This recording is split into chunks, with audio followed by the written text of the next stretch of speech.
João 1, Evangelho de João.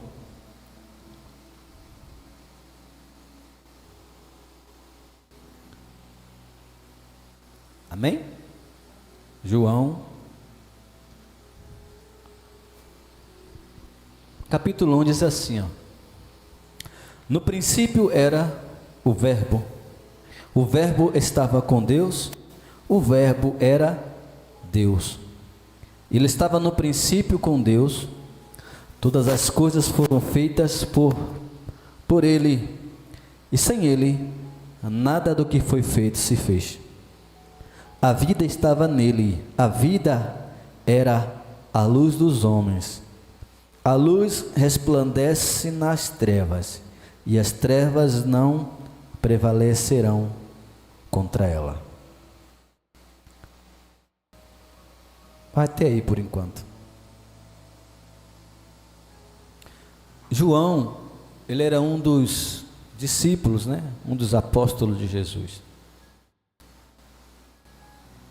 É citado nos evangelhos como o discípulo, o apóstolo amado. O Evangelho de João é um dos livros que mais assim descreve a divindade de Jesus Cristo. O Evangelho de João relata vários títulos dados a Jesus. Ele chama Jesus é o Verbo divino, o Criador de todas as coisas, a luz verdadeira, Deus unigênito, o Cordeiro de Deus que tira o pecado do mundo, o Filho de Deus, o Messias, Jesus de Nazaré, o Rei de Israel, Filho do homem. Ele é o que transforma a água em vinho, ele purifica o templo, ele é o mestre divino, ele é o Filho unigênito de Deus, ele é a fonte da água viva, ele é o Salvador do mundo, ele é o juiz dos vivos e dos mortos, o pão vivo que desceu do céu, é o pão da vida, ele é a água da vida, ele é a luz do mundo, ele é o libertador de Israel, ele é o restaurador da vista dos cegos, ele é a porta das ovelhas, ele é o bom pastor, ele é a ressurreição e a vida, ele é o bendito Rei de Israel, ele é o grande servo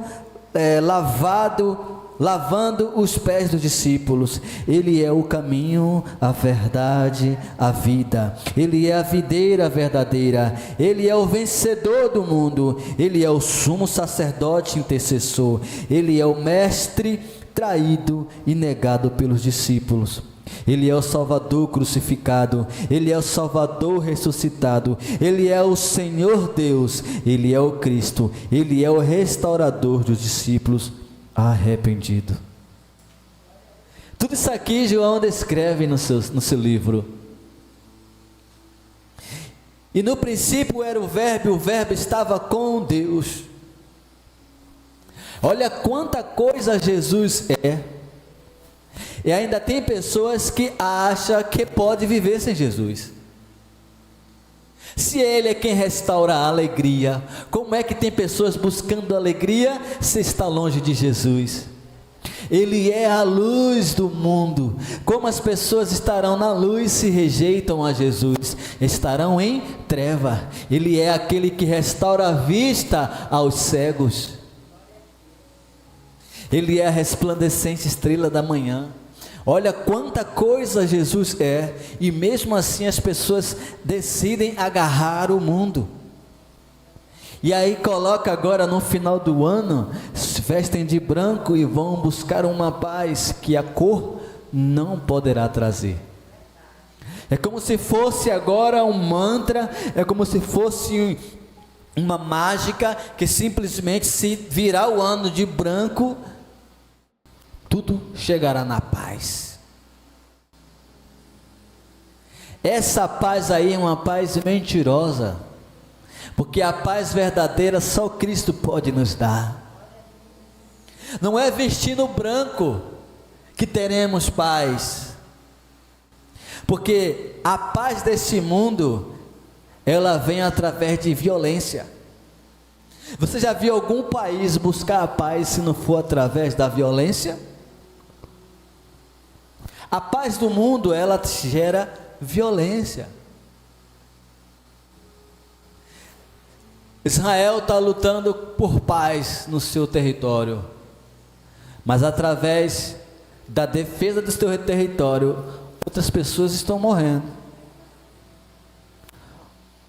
Os países que lutam contra Israel estão buscando paz, criando mais guerra.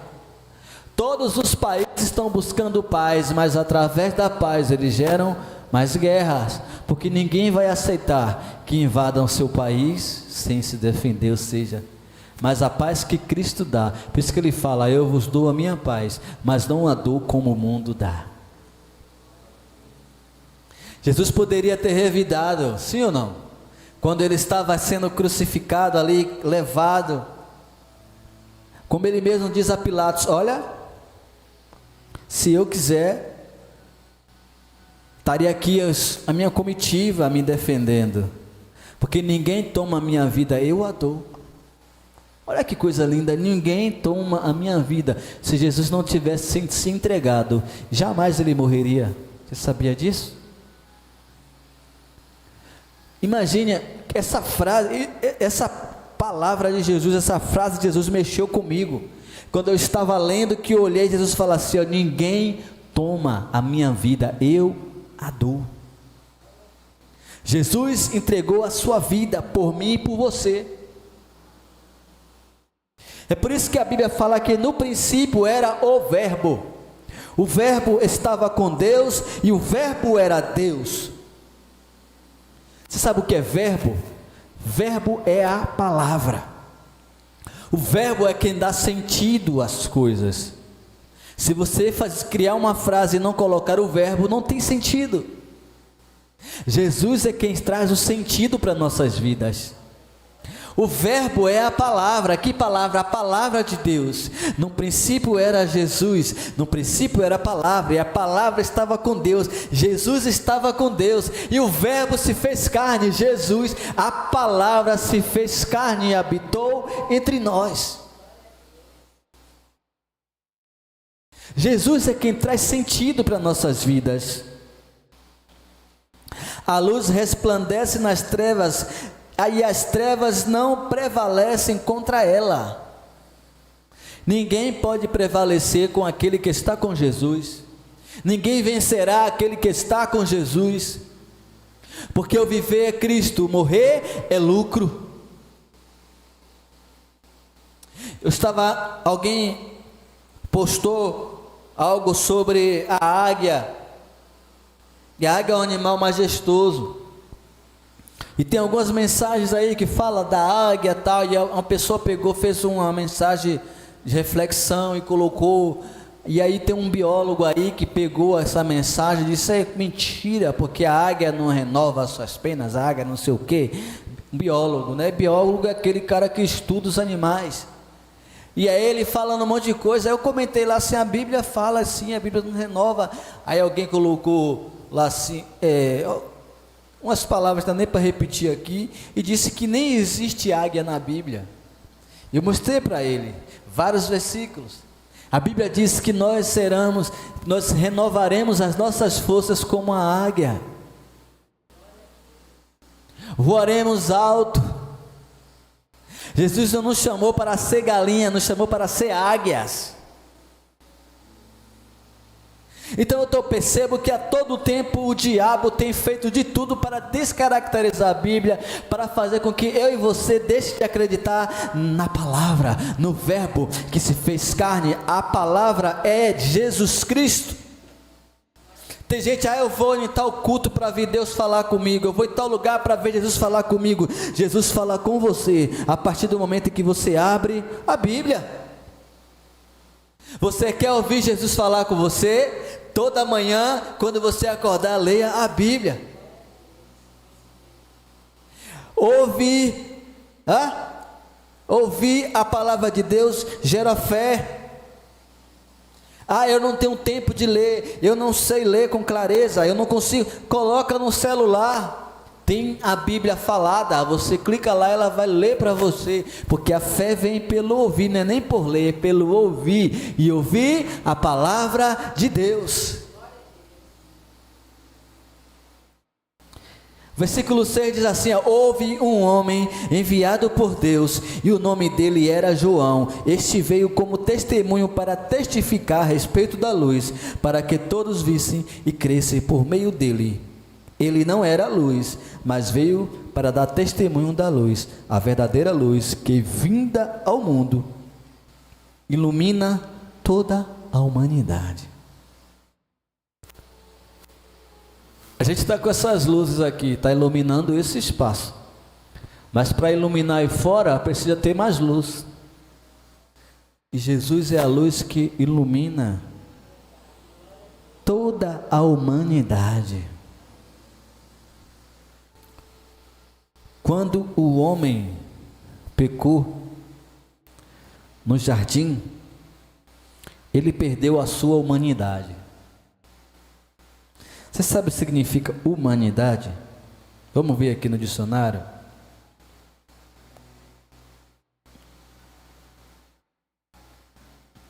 É o que nós perdemos.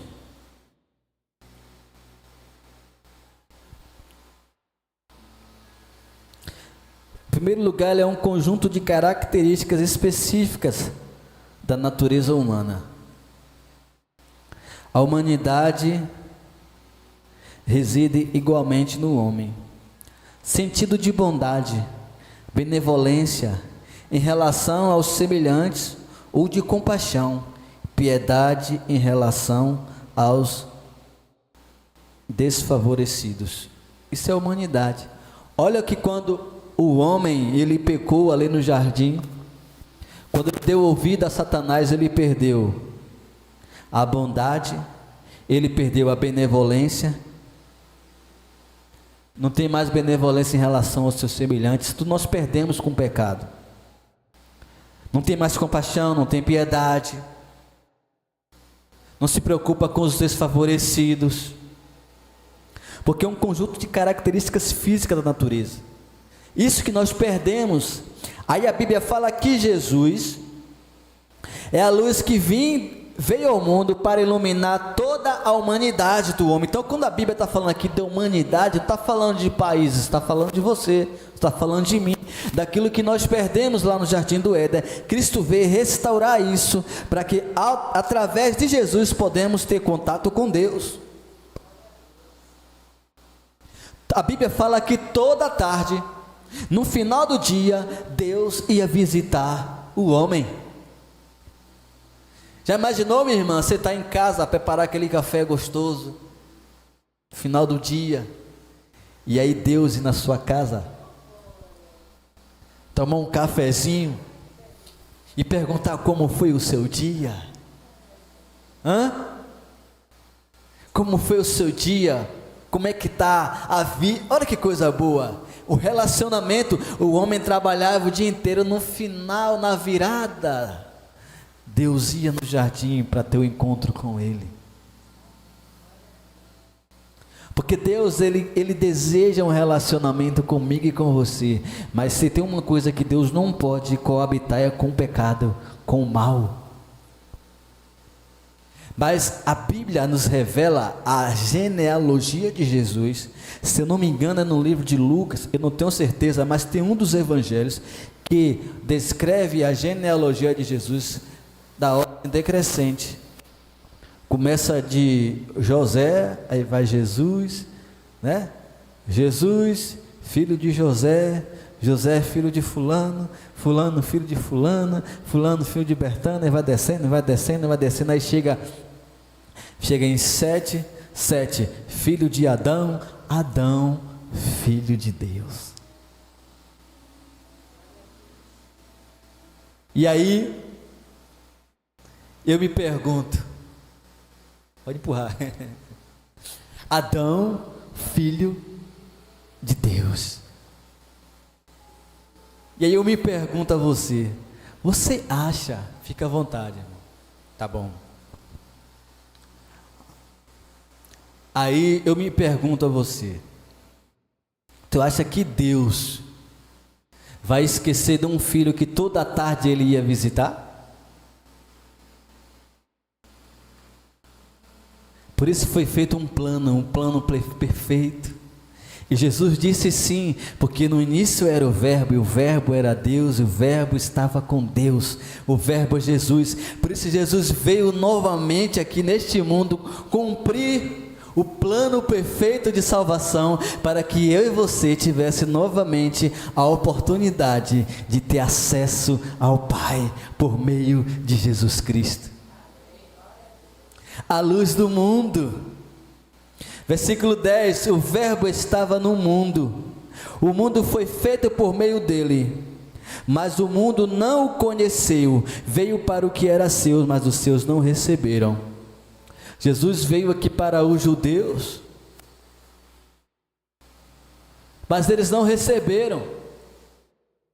Aí o texto fala, mas todos quantos receberam, deu-lhes o poder de serem feitos filhos de Deus, a saber, os que creem no seu nome.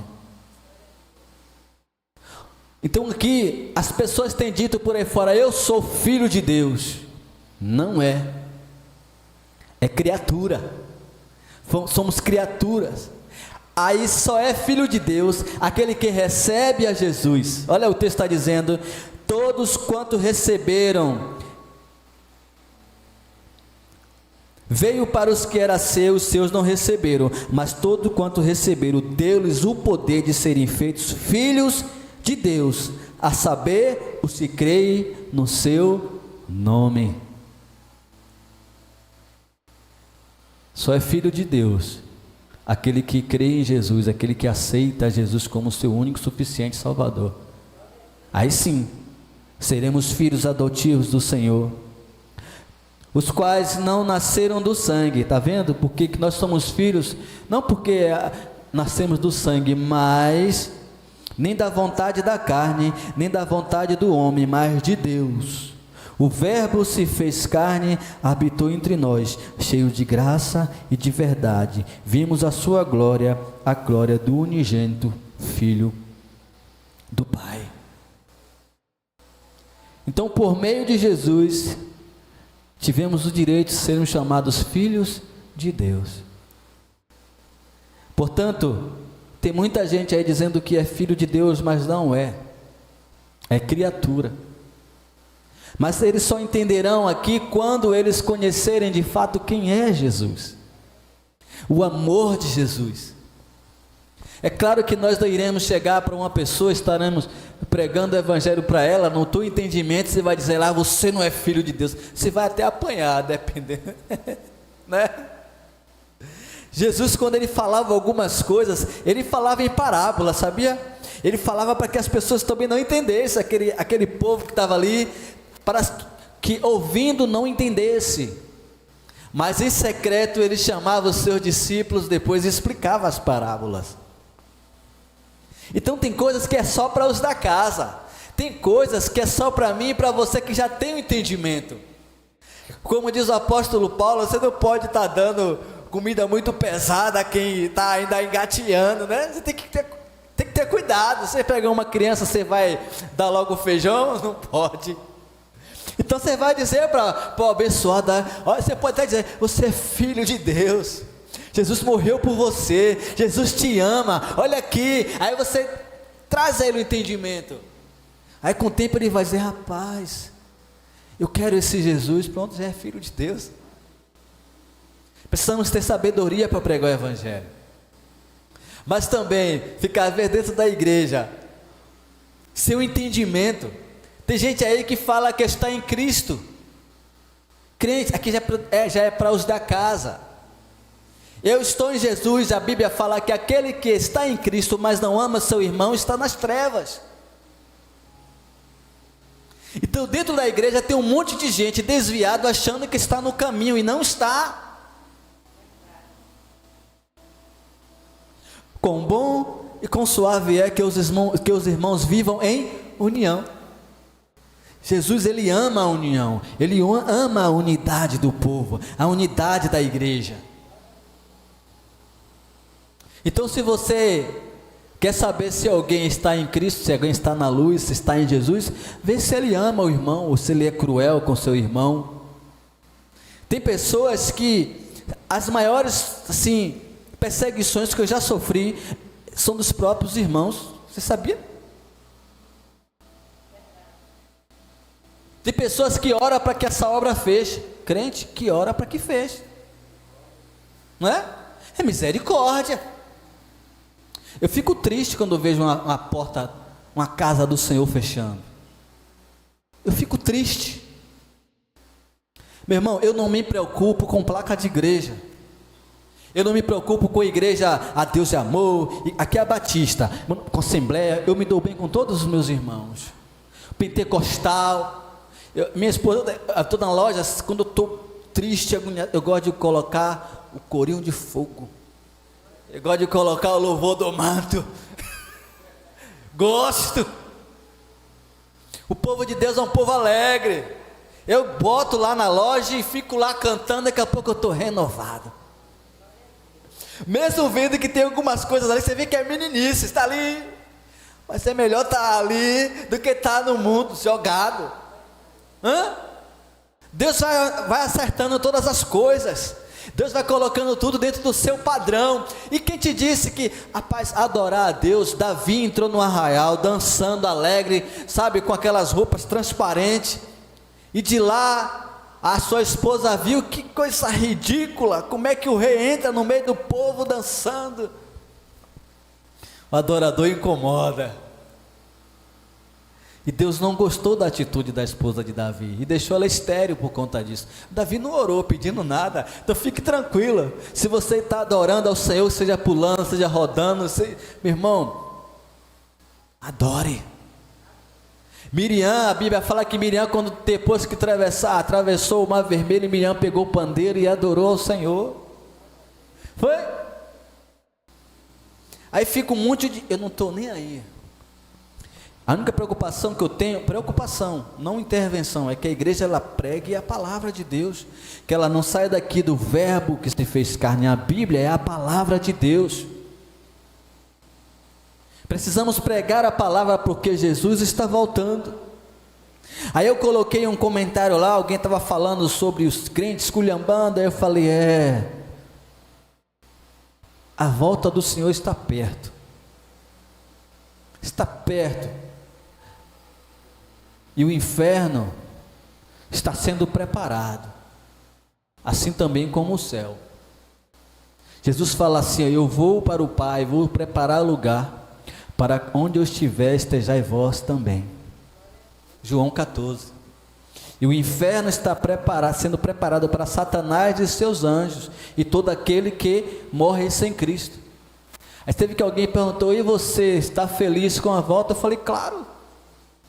A Bíblia diz que quando chegar nesse tempo, é para a gente ficar alegre, está vindo a nossa redenção. Tem uns que não creem que haverá arrebatamentos, tem uns que que vai passar pela tribulação. Eu não sei, meu amigo, eu sei que eu quero estar com Cristo. Eu quero estar com Cristo. Uma coisa eu sei, Ele virá e não tardará. É só nós. Tem uma passagem em que o povo, Jesus está ali pregando, e aí os fariseus apertam Jesus e falam assim, mostra-nos um sinal para a gente crer. Aí Jesus olha para eles e fala assim, olha, vocês sabem olhar assim para o tempo e dizer, vai chover, e chove. Vocês sabem olhar para os sinais e decretar e acontece. E agora me pede um sinal? Nenhum sinal lhe será dado, a não ser o sinal de Jonas. Às vezes estamos na igreja querendo que Deus, um sinal do Senhor, se Ele voltará, se Ele está aqui na casa, se Ele não está, se Ele está em você. Em primeiro lugar, você tem que estar com o Espírito Santo dentro de você.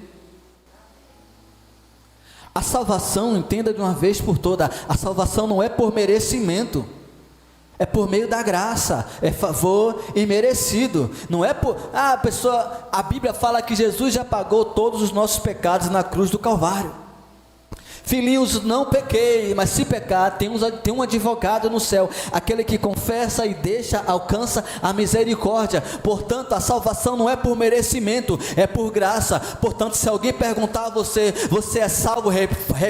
Responda para ele com toda a clareza: sou salvo sim, pelo poder da graça que há em Jesus. Porque as pessoas às vezes tentam intimidar você. Quando você fala, você vai para o céu, você tem a certeza que vai, porque não é pelos seus pecados, não é por meio de merecimento, nenhum de nós merecemos ir aos céus. A Bíblia diz que todos pecaram e destituídos estão da glória de Deus. Todos, todos. Mas a graça do Senhor nos liga novamente com o Pai. É por isso que haverá muita surpresa naquele grande dia. Porque não dizer dos dois ladrões na cruz, ali os dois cometeram pecados, os dois cometeram coisas horríveis, mas um olhou e fez pouco caso, o outro disse: não, nós estamos aqui porque nós erramos. Olha aí, reconheceu o erro, confessa, deixa, alcança a misericórdia. Aí ele fala: olha, lembra-te de mim quando entrares no paraíso. Jesus fala assim para ele: ainda hoje estarás comigo no paraíso. Amém? Portanto, a salvação é por meio de Jesus Cristo. O mundo não quer receber, mas eu e você que tem entendimento tem que agarrar. Você tem que sentir saudade dele. Assim como diz lá no livro de Cantares: o meu amado saiu, eu sei que ele está em meio aos jardins. Eu sou do meu amado e ele é meu. Jesus é o lírio dos vales. Jesus é quem nos abraça, é quem nos conforta, porque ele é o Verbo. Ele é quem dá sentido à nossa vida. Ele é quem dá sentido, ele é quem nos direciona. Você não precisa, irmãos, de buscar fonte em outros lugares. A fonte é a Bíblia Sagrada. A Bíblia tem respaldo para tudo. Se você quer fazer uma dieta, tem aqui. Tem uma boa e conhecida aí que é a dieta de Daniel. Você vai ver aí como legumes, você vai ficar sarado. Você quer emagrecer? Daniel também, faça um jejum aí. Começa a jejuar aí. Tem Jesus, jejum de 40 dias, a Bíblia tem respaldo para tudo. A Bíblia, eu encontrei na Bíblia, olha, não coloque o boi e o jumento para arar a terra. Eu falei: para que está escrito isso aqui? Pelo amor de Deus, serve para quê para a minha vida? Aí quem é da roça como eu, que eu vim da roça, eu conheço o tal do jumento. O jumento é um animal inteligentíssimo. Se você, olha só, colocar um peso nele, mais um peso razoável, meu amigo, se prepare, porque você, para chegar no destino, vai ser muito trabalho. É pirracento, ele para, ele começa a comer você, aí você começa ele deita, e não tem que levante. Quem conhece sabe que é assim. Aí se você pegar, bota um peso, sabe, você nem aguenta, pensa que aquele animalzinho aguenta tanto, aquilo aguenta um peso. Aí você bota lá na roça que é cacau, né? Aí bota o peso do cacau, né? Rapaz, antes de você arrumar, você vai, ele sai sozinho, rapaz. Aí vai, para mim lá o do meu pai era assim, ele vai, pega o caminho todo sozinho, não precisa de ninguém. E aí quando chega perto do lugar de descarga, ele fica procurando alguém para tirar o peso dele. É inteligente. Agora você imagine, você pegar um boi e um jumento e colocar para arar a terra. Primeiro já começa pelo tamanho, né? Não vai ter como, mas tem gente que bota. Só que aí é o seguinte: quando o jumentinho perceber que o boi é forte, ele vai parar até de andar. O boi vai carregar ele e tudo. Tem que ser compatível. Você vê que até isso a Bíblia está nos orientando de como fazer, coisa simples. Esse negócio de não fazer janela, sabia? De não fazer janela virado para a casa dos outros, está na Bíblia. A orientação. As nossas leis é constituída na Bíblia. Todo mundo sabe que não pode matar, independente de que ele seja crente ou não, de qualquer religião. Já nasce com a gente, já sabe que é um pecado. É algo terrível matar alguém. É por isso que Jesus, ele veio ao mundo, porque ele é o verbo vivo, ele é a resplandecente estrela da manhã. E as pessoas têm feito assim de tudo hoje para que você deixe de crer em Jesus Cristo. A gente estava vendo um testemunho de uma moça, ela deve ter morrido já, de velhice, que era uma atriz da Globo, esqueci o nome dela agora, que ela teve um câncer. Como? Um tal de Marta, né? Teve um câncer no rosto, e estava praticamente toda detonada, e ela no leito de dor ali, ela desafiou a Deus, que ela servia a tantos deuses aí junto na Rede Globo, e ela desafiou a Deus, se Deus não curasse ela, não, coisa assim, sei que quando amanheceu o dia, que os médicos chegaram e ficaram todo mundo olhando para ela assim, e ela sem saber o que estava acontecendo, aquelas que já tinham um padrão, né, que chegava, já estirava os braços para que desse o medicamento e por aí. Aí quando ela coloca a mão no rosto, que de quase 10 centímetros esse testemunho está aí na internet, de inchaço, de pus, quando ela coloca a mão no rosto, tudo seco, tudo. Jesus curou a mulher, e ela era modelo, e Deus transformou a vida dela, ela continuou linda, como sempre foi, morreu com uma coroa bonita, enxuta. Eu digo que já morreu porque no vídeo já era antigo, ela já era senhora, não imagine agora, não sei, mas Deus curou.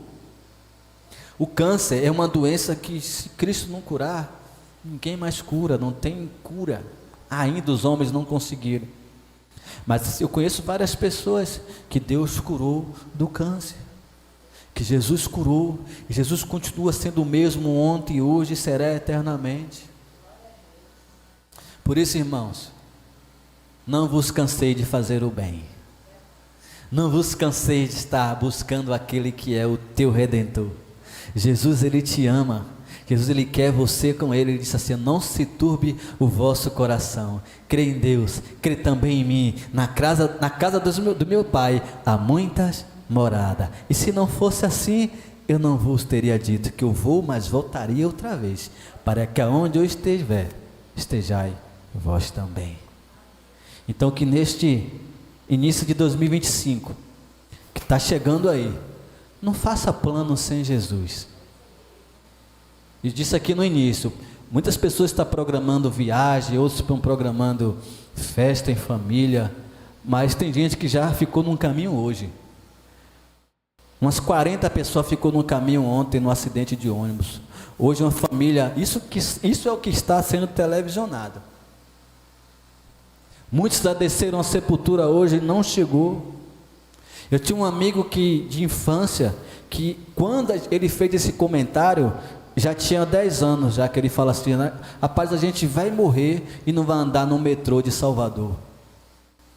E quando ele comentou, já tinha 10 anos que o metrô estava sendo construído e não saía do papel. De fato, ele morreu e não andou, porque entrou pela vida do crime. E eu no metrô andando, eu lembrei disso. Portanto, a Bíblia diz: se queres fazer alguma coisa, primeiro você tem que dizer: se Deus quiser, estarei e farei isso ou aquilo. Portanto, programe 2025, planeje, sonhe, porque os teus sonhos é os sonhos de Deus, mas não faça planos sem Jesus Cristo. Coloque Ele e peça a Ele força, inteligência, saúde para executar esses planos, e que esses planos também incluam a vida de Deus. Crente não faz planos sem ter Cristo no meio. Você não pode fazer planos se não tiver algo no seu plano que vá pregar a palavra, sabia? Porque Jesus deixou um ide por todo mundo, pregar o evangelho a toda criatura. Então fale de Jesus, fale do amor de Jesus. Quando você vive os seus sonhos, você também está vivendo os sonhos de Deus. E o sonho de Deus é que nenhuma alma se perca, que todas ouçam a palavra. Amém? Vamos colocar de pé. Vamos encerrar este culto. Ainda tenho que ir ali no atacarejo. Meu Deus. Só o sangue de Jesus. Mas glória a Deus por tudo. Vamos orar encerrando. Maravilhoso Deus, eterno e bendito Pai. Te agradecemos pela oportunidade de mais uma vez estarmos na Tua casa, para lermos a Tua palavra, para ouvir o Senhor falar aos nossos corações. Obrigado por ter enviado Jesus Cristo até nós. Obrigado porque Jesus é a nossa vida, a nossa direção, a nossa bússola. E nós o amamos. Jesus, intercede por nós aí. Não permita que o diabo venha ceifar as nossas vidas. Nos livra do homem sanguinário, da bala perdida, do salteador, dos laços de morte. Repreenda em nome de Jesus toda a investida de Satanás sobre as nossas vidas. Que 2025 seja um ano de bênção, de vitória, de conquista. Que o Senhor esteja em todos os nossos planos. Deus protege, guarda os nossos, Senhor. Guarda aqueles que o Senhor tem nos dado, aqueles que estão ao nosso derredor. Guarda as famílias. Nos leva, Senhor, em segurança aos nossos lares, debaixo da Tua proteção. Guarda, Senhor, o nosso coração. Que não viemos desistir da caminhada em 2025. E que possamos estar aqui até que o Senhor venha. Que possamos estar firmes e fortes, aguardando o Teu retorno. Nos dá uma semana abençoada, em o nome de Jesus, amém. Que o amor de Deus Pai e a graça do nosso Senhor Jesus, que a comunhão e a consolação do Espírito Santo de Deus esteja com você, e você diz amém. Aplaude o Senhor, está encerrado.